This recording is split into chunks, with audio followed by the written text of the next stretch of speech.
Assalamualaikum warahmatullahi wabarakatuh. Perkenalkan, nama saya Habibah Oktaviliani dari kelas Ekonomi Syariah G NIM 401200213. Di sini saya akan menjelaskan materi dari mata kuliah Fikih Muamalah Kontemporer, yaitu mengenai reasuransi. Selamat menyaksikan. Untuk yang pertama yaitu pengertian. Reasuransi adalah asuransinya perusahaan asuransi. Maksudnya, perusahaan asuransi memanfaatkan reasuransi untuk mengalihkan risiko ketidakmampuan finansialnya kepada perusahaan lain atau reasuradur. Dengan demikian, beban yang ditanggung perusahaan asuransi dapat diminimalkan. Secara sederhana, definisi reasuransi berarti perusahaan asuransi dapat melindungi aset dan keuangannya dari kerugian akibat pembayaran klaim kepada nasabah berkat adanya proteksi finansial dari perusahaan reasuransi. Semua perusahaan asuransi dapat memanfaatkan reasuransi, tidak terkecuali penyedia jasa asuransi kesehatan, asuransi jiwa, serta terutama asuransi properti yang umumnya memberikan uang pertanggungan yang lebih besar.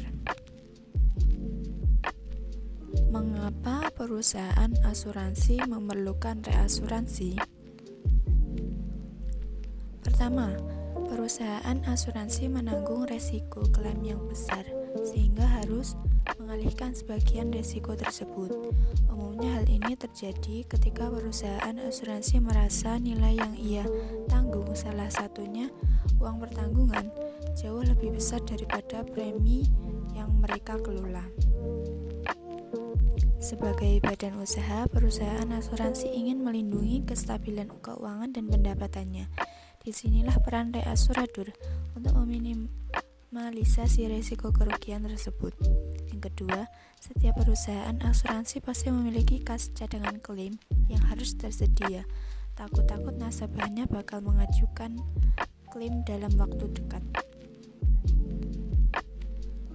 Tujuan reasuransi. Apa sih tujuan reasuransi? Sesuai dengan arti reasuransi, maka tujuannya antara lain untuk yang pertama yaitu capacity boosting, terbatasnya kapasitas perusahaan asuransi untuk menerima jumlah pertanggungan yang tinggi, dan kemudian akan diperbesar oleh fasilitas dari perusahaan reasuransi. Kedua, removal of uncertainty, dapat membantu perusahaan asuransi menstabilkan tingkat kerugian dengan menghilangkan beberapa ketidakpastian seperti frekuensi dan kapan kerugian akan terjadi, serta berapa besar kerugian yang akan dialami. Untuk yang ketiga yaitu confidence. Dengan dihilangkannya ketidakpastian, maka reasuradur menciptakan rasa yakin bagi perusahaan asuransi untuk memperbesar investasi. Yang keempat, catastrophe protection, melindungi perusahaan asuransi dari risiko kerugian finansial yang luar biasa jumlahnya. Mengacu pada Peraturan Menteri Keuangan Nomor 18 PMK 510/2010 tentang penerapan prinsip dasar penyelenggaraan usaha asuransi dan usaha reasuransi dengan prinsip syariah. Reasuransi syariah memiliki prinsip sebagai berikut: memiliki kesepakatan tolong-menolong atau ta'awun dan saling menanggung atau tafakul antara para peserta.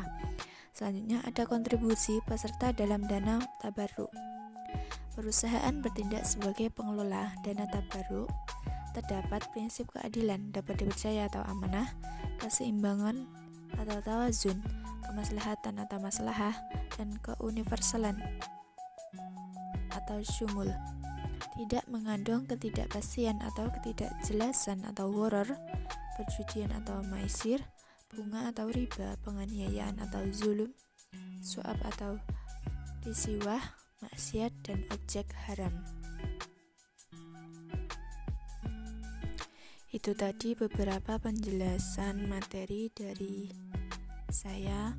Apabila ada kurang lebihnya saya mohon maaf. Terima kasih. Akhiran wabillahi taufiq wal hidayah wa ridha wal inayah. Wassalamualaikum warahmatullahi wabarakatuh.